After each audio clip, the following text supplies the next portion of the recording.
करते हैं आपकी वर्कशीट नंबर 20। तो आप लोग पहले से अच्छे से लेबल कर लेंगे, डेट डाल देंगे, क्लास, अपना नाम, अपने टीचर का नाम आप लोग लिख लेंगे। बच्चों, आज हम रहीम दास जी के दोहे पढ़ेंगे और उन्हें उनसे मिलने वाली सीख को अपने जीवन में भी अपनाएंगे। तो चलिए शुरू करते हैं इनके दोहे। पिछली वर्कशीट में भी हमने दोहे पढ़े थे, आज फिर हम लोग दोहे को ही पढ़ेंगे। तो देखिए क्या लिखा है। तरुवल फल नहीं खात है, सरवर पियत न पान, कहे रहीम पर काज हित, संपत्ति सहित सुजान। यानी कि कहने का अर्थ यहाँ पे ये, तरु फल नहीं खाते, यानी कि पेड़ जो है वो फल नहीं खाते हैं, सरवत पिए न पान, और जो सरोवर है वो अपना पानी कभी खुद नहीं पीता, है ना। तो वही रहीम दास जी कहते हैं कि असली इंसान वही है जो दूसरों के काम आए। चलिए तो पढ़ते हैं। फिलहाल मैंने तो आपको सिर्फ यहाँ जो ज़बान लिखा हुआ है उसकी मतलब तर्जुमा कराए, तशरीह करिए। तो देखिए क्या लिखा है। प्रसंग, सबसे पहले हम प्रसंग लिखते हैं, जैसा मैंने पिछली वीडियो में भी बताया था आपको कि पहले हम ये देखते हैं कि ये जो दोहा है ये किसने लिखा है और ये किस बुक से लिया गया है। ठीक है, तो यहाँ लिखा है, तो आप इसमें देखिए इन्होंने डायरेक्ट ये लिख दिया कि रहीम दास जी परोपकारी पुरुष का महत्व बताते हुए कहते हैं कि, लेकिन जबकि ये प्रसंग में नहीं, ये व्याख्या में आता है। प्रसंग में ये चीज आती है कि ये जो आपको दोहा दिया गया है इसको लिखने वाले कौन है, ये लिखा जाता है प्रसंग में। ये दोहा आपको किस किस जगह से लिख के दिया गया है, यानी ये कहाँ से उठाया गया है। तो आप इसका प्रसंग जो लिखेंगे, प्रसंग ऐसे बनता है कि ये दोहा रहीम दास जी का कहा हुआ है, या इस दोहे के रचयिता रहीम दास जी है। और फिर आपको ये लिखना है, ये दोहा हमारी पाठ्य पुस्तक वसंत भाग 2 से लिया गया है। ठीक, और उसके आगे फिर आप ये लाइन लिखेंगे कि रहीम दास जी परोपकारी पुरुष का महत्व बताते हुए कहते हैं कि, फिर आप लिखेंगे व्याख्या। व्याख्या माने होता है इसको खोल के अपनी भाषा में लिखना। तो लिखा है, जिस प्रकार पेड़ अपना फल स्वयं नहीं खाते, सरोवर अपना पानी स्वयं नहीं पीता, उसी प्रकार परोपकारी सज्जन यानी परोपकारी पुरुष जो है वो अपनी संपत्ति, अपना दौलत जो भी है वो दूसरों की सहायता करने के लिए इकट्ठा करते हैं, उनका इस्तेमाल खुद या अपने उसके ऊपर नहीं करते हैं। ठीक है, तो बहुत अच्छी सी बात इन्होंने कही है। ये बात आप भी हमेशा याद रखेंगे अपनी जिंदगी में कि देखिए असली दौलत वही है जो दूसरों के काम आ सके, है ना। अपने काम तो हर चीज़ आ जाती है। हम देखिए, अगर आपको कोई चीज़ आराम से मिलती है तो फिर उस चीज़ की आपको कदर नहीं होती। अभी आपको आराम से स्कूल में भेजा जा रहा है, आपको ट्यूशन्स भी दी जा रही है, आपको ऑनलाइन क्लासेस के लिए या फ्री स्टडी क्लासेस के लिए आपको यूट्यूब भी दे दिया गया। ये सब चीज़ें आपको ईजिली मिली है, आपको इसकी कदर नहीं है।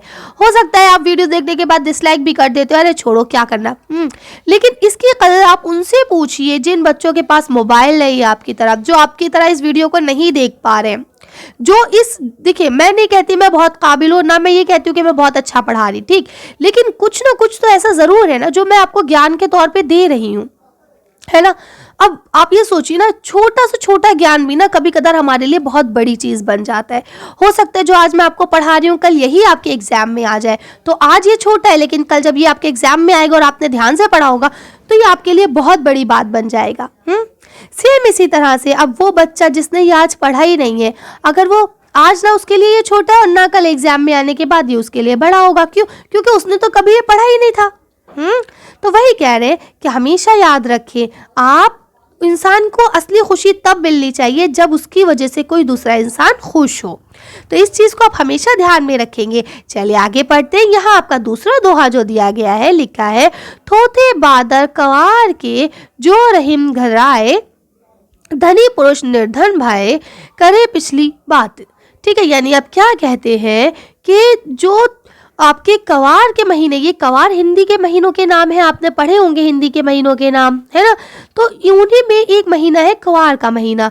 तो कवार के महीने में क्या होते हैं, जो बादल होते हैं वो बहुत घने आते हैं, बहुत जोर जोर से गरजते भी, आपको डर भी लगेगा, लेकिन वो बादल कभी नहीं बरसेंगे। आपको ऐसा लगेगा यार पता नहीं कितनी तेज बारिश होने वाली है, लेकिन कभी भी बारिश नहीं होगी। ये एक दो मतलब मिसाल के तौर पे भी बोला जाता है कि जो गरजते हैं वो बरसते रहे, यानी जो बड़ी बड़ी बातें करते हैं वो कभी कुछ नहीं कर पाते, जो चुप रहते हैं वो सब कुछ कर जाते हैं, है ना। क्यों कहा जाता है, ऐसे ही कहा जाता है क्योंकि देखिए, जब आप देखेंगे जो बादल पानी लेके आते हैं, जो बरसने वाले होते हैं, वो कभी भी शोर नहीं मचाते, वो चुपचाप एकदम ही से आएंगे, खूब काला अंधेरा होगा, बारिश होएगी और खत्म हो जाएंगे। और जो बादल बारिश करने के मूड में नहीं आते ना, वो खूब जोर शोर से आएंगे गरजते हुए, ऐसा लगेगा पता नहीं कितनी तेज तूफान आने वाला है, बट कुछ नहीं होगा। तो देखिए यहाँ फिर वही आपको प्रसंग दिया गया है। तो यहाँ क्या लिखा है, घमंडी पुरुष के बारे में बताते हुए कहते हैं, क्या कहते हैं कि जिस प्रकार कवार के महीने में जो बादल होते हैं वो सिर्फ गरजते हैं, बरसते रहिए, उसी प्रकार अगर कोई पुरुष जो पहले ज़माने में धनी हो, अमीर हो और बाद में वो गरीब हो जाए तो वो क्या करता है, उसका भी यही होता है, वो भी यही करता है, वो सिर्फ और सिर्फ पुरानी बातों को याद करता रहता है और उसी के लिए खुश होता रहता है और वही लोगों पे चमकाता रहता है कि देखो मैं ये था, मैं यूं था, है ना। लेकिन असलियत में क्या है, अब तो भाई आप कुछ नहीं हो ना, अब आप अपनी ज़िंदगी को संवारो, दोबारा से उसे बनाने की कोशिश करो। ये क्या है, पुरानी बातों को याद करके खुश हो रहे हो और दूसरा भी आपको गधा समझेगा कि देखो कैसा बेवकूफ़ आदमी है, अभी तो कुछ भी नहीं, अपना आज सही तो कर नहीं रहा है और क्या कर रहे हैं, पुरानी बातें याद कर रहे हैं, है ना। तो वही चीज़ यहाँ इस दोहे में इन्होंने बताई। तो इस तरह से हमने रहीमदास जी की पिछली वर्कशीट में भी दोहे पढ़े थे और आज भी दोहे पढ़े हैं। मैं उम्मीद करती हूँ आपको अच्छे से समझ में आ गए होंगे। चलिए तो अब आपके क्वेश्चन आंसर्स को पढ़ते हैं हम लोग। आपका पहला क्वेश्चन लिखा है, नीचे दिए गए प्रश्नों के उत्तर दीजिए।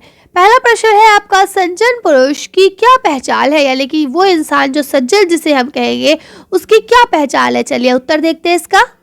आप इसका आंसर यहाँ से लिखेंगे, सज्जन पुरुष दूसरों के भले के लिए ही अपने धन, अपनी संपत्ति का सेचन करता है, अर्थात दूसरों की सहायता करने के लिए ही धन इकट्ठा करते हैं और उनकी सहायता भी करते हैं। यानी सज्जन पुरुष वो है जो दूसरों की मदद के लिए अपने धन को दे सकते हैं। ऐसा नहीं है कि मेरा धन है मैं ही संभाल के रखूँ, किसी को भी ना दूँ, ज़रूरत पड़ने पे लोग भूखे मर रहे हैं लेकिन मैं अपना धन संभाल के रखूँ, वो इंसान सज्जन नहीं कहलाएगा। ठीक है, चलिए अगला क्वेश्चन पढ़ते हैं हम लोग।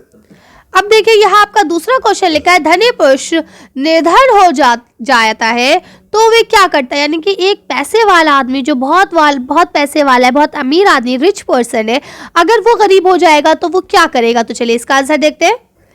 तो आप इसका आंसर यहाँ से लिख सकते हैं, जब धनी पुरुष निर्धन हो जाते हैं तो वे अपनी संपत्ति के दिनों के सम्मान की बातें, घमंड की ही बातें करते हैं। यानी कि जब उनके पास संपत्ति थी, जब वो रिच पर्सन थे तो उनको क्या इज्जत मिलती थी, किस तरह से वो अपनी मतलब लाइफ स्टाइल क्या थी उनकी, उसी की बातें करते हैं और अपने वर्तमान स्थिति को सुधारने का प्रयास बिल्कुल भी नहीं करते हैं। यानी जो स्थिति चल रही है वो चलने देते हैं और बड़ी बड़ी बातें करते रहते हैं। चलिए अगला क्वेश्चन पढ़ते हैं। अब आपका यहाँ अगला क्वेश्चन लिखा है, कवार के महीने में क्या होता है। तो चलिए पढ़ते हैं कि कवार के महीने में क्या होता है। ये आपके हिंदी महीने का नाम है कवार, जो सितंबर से अक्टूबर तक के बीच का महीना होता है। तो चलिए एक काम करते हैं, पढ़ते हैं हम लोग इसको कि क्या होता है कवार के महीने में। तो आप इसका आंसर यहाँ से लिखेंगे कि कवार के महीने में बादल सिर्फ गरजते हैं, कभी भी बरसते नहीं है।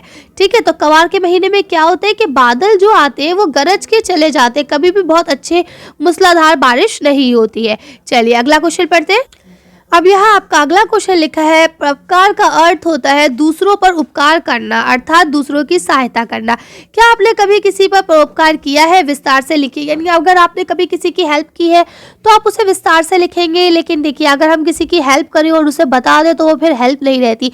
हमारे उसमें कहते हैं ना, बड़े बूढ़े लोग कह के गए, पूर्वज लोग कह के गए कि आप किसी की एक हाथ से मदद करो और आपके दूसरे हाथ को पता नहीं चलना चाहिए कि आपने उस व्यक्ति को कितने पैसे या क्या उसकी मदद की है, वही असली मदद होती है। अगर आप मदद कर रहे हैं और उसके साथ सेल्फी ले रहे हैं कि देखो मैंने इसको ये दिया, तो वो मदद नहीं होती। इसका मतलब ये है कि या तो आप दिखलावा कर रहे हैं या उस इंसान को शर्मिंदा कर रहे हैं, है ना।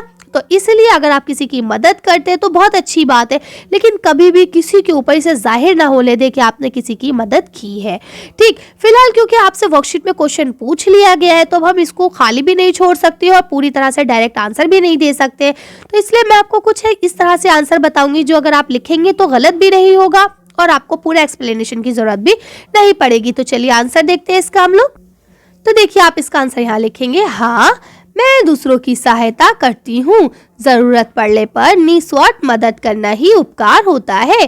ठीक है, तो अब क्या है, मैंने सहायता की और निस्वार्थ की, इसीलिए उसको क्या कहा गया, मदद सहायता कही गई, उपकार कहा गया। ठीक है, लेकिन क्या की, क्योंकि ये मैं डिस्कस नहीं करूंगी। अगर आपने कुछ की है और आप डिस्कस करना चाहते हैं तो आप अपनी वर्कशीट में लिख सकते हैं। चलिए आगे बढ़ते हैं, नेक्स्ट क्वेश्चन।